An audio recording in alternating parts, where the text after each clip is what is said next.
Hello my YouTube family, एक बारी आपका फिर से स्वागत है मेरे यूट्यूब चैनल पर। जैसे कि आपने पिछले वीडियो में सीखा था कि हमने कुछ मार्केट के टर्म्स के बारे में बताया था कि मार्केट में कुछ टर्म्स होती है। तो आइए फिर से कुछ नई टर्म्स के बारे में पढ़ते हैं, जिनमें से एक होता है ब्लू चिप स्टॉक्स। आपने बहुत बारी सुना होगा या आगे सुनोगे जब मार्केट में आप आओगे कि ब्लू चिप स्टॉक्स खरीदने चाहिए।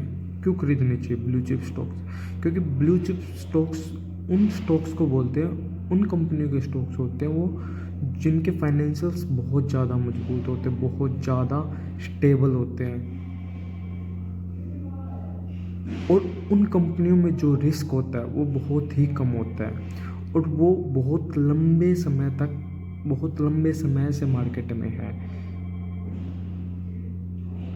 तो उनको ब्लू चिप स्टॉक्स बोला जाता है, जिनमें अगर आपको वेल्थ बनानी है तो आप, और कम रिस्क लेके बनानी है, तो आप उन ब्लू चिप स्टॉक्स में इन्वेस्ट कर सकते हो।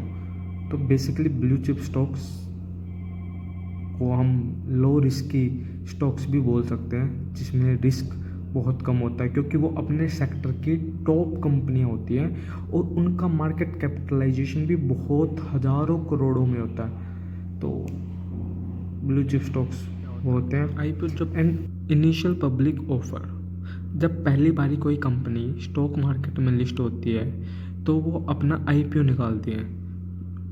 वो आईपीओ में रिटेल इन्वेस्टर और इंस्टीट्यूशंस सब इन्वेस्ट करते हैं,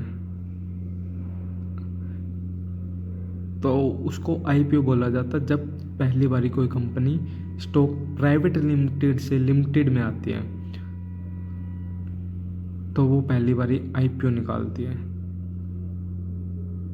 तो ठीक है, मार्केट ऑर्डर क्या होता है? मार्केट ऑर्डर नाम से पता लग रहा है कि मार्केट ऑर्डर, जो मार्केट में किसी स्टॉक का प्राइस चल रहा है, आप उसी प्राइस पे उसको खरीदना चाहते हो या उसी प्राइस पे आप उसे बेचना चाहते हो, तो उसको मार्केट प्राइस बोलते हैं, या करंट प्राइस भी बोलते हैं कि करंट प्राइस पे आप उस शेयर को खरीदना चाह रहे हो या आप उस करंट प्राइस पे उसको बेचना चाह रहे हो, तो वो मार्केट ऑर्डर होता है। Let's take an example. अगर किसी स्टॉक का प्राइस 10 रुपये चल रहा है, कभी 10 जा रहा है, कभी 11 जा रहा है, कभी 9 जा रहा है, अगर आपने उसको मार्केट ऑर्डर पे सेट कर रखा है तो उस टाइम पे उस प्राइस का, उस स्टॉक का जो प्राइस होगा 11 रुपये, 12 रुपये, 9 रुपये, वो उस पर सेल हो जाएगा या बाई हो जाएगा एज पर योर रिक्वायरमेंट। अगर आपने बाई किया तो बाई हो जाएगा, सेल किया तो सेल हो जाएगा। लिमिट ऑर्डर क्या होता है कि आपने कोई स्पेसिफिक प्राइस चूज़ कर लिया कि मेरे को तो 9 पे ही बेचना है या मेरे को तो ये स्टॉक 9 पे ही खरीदना है, तो वो आपने एक लिमिट लगा दी है कि मेरे को इससे ऊपर नहीं खरीदना, मेरे को उस प्राइस में खरीदना है। वो होता है लिमिट ऑर्डर। अकाउंट क्या होता है? ठीक है, limit account is sorry is a bit like a bank account of your shares, certificates and other securities that are held in electronic format। ये क्या बोल रहा है? ये बोल रहा है कि डीमेट अकाउंट होता है आपके बैंक अकाउंट की तरह, बट इसमें शेयर्स रखे जाते हैं।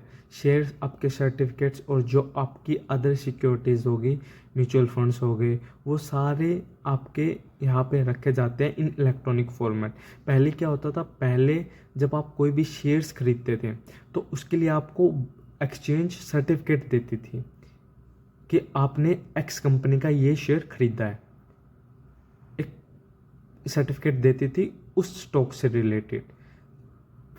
अगर आप जितनी बार भी उस स्टॉक को खरीदते हैं, हर बारी आपको नया सर्टिफिकेट मिलता है, या अदरवाइज आप कोई भी कंपनी का स्टॉक खरीदते हैं तो पहले आपको, तो खरीदने के बाद आपको उस कंपनी का शेयर का एक सर्टिफिकेट मिलता था। बट वो हैंडल करना बहुत मुश्किल होता था कि आपके पास बहुत ज़्यादा सर्टिफिकेट्स हो जाते थे, कई गुम भी हो जाते थे। तो इस प्रॉब्लम छुटकारा लेने के लिए या इस प्रॉब्लम को दूर करने के लिए डीमेट अकाउंट आया, जो आपको पेपर वर्क से तो बिल्कुल फ्री कर देता है। आपके जो शेयर्स होते हैं वो इलेक्ट्रॉनिक फॉर्मेट में आपके डीमैट अकाउंट में रखे जाते हैं, और अगर आपको ट्रेड करना है जैसे देना है तो उसके लिए डीमैट अकाउंट होना बहुत ज़रूरी है। हाँ, और जब भी आप आपका डीमैट अकाउंट ओपन कराओगे तो आपका डीमैट अकाउंट दो सिक्योरिटीज़ के पास ओपन होगा, एक NSDL और CDSL।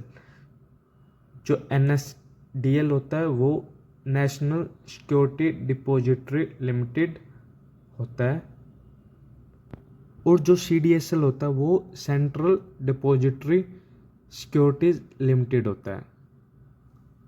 That is enough for today.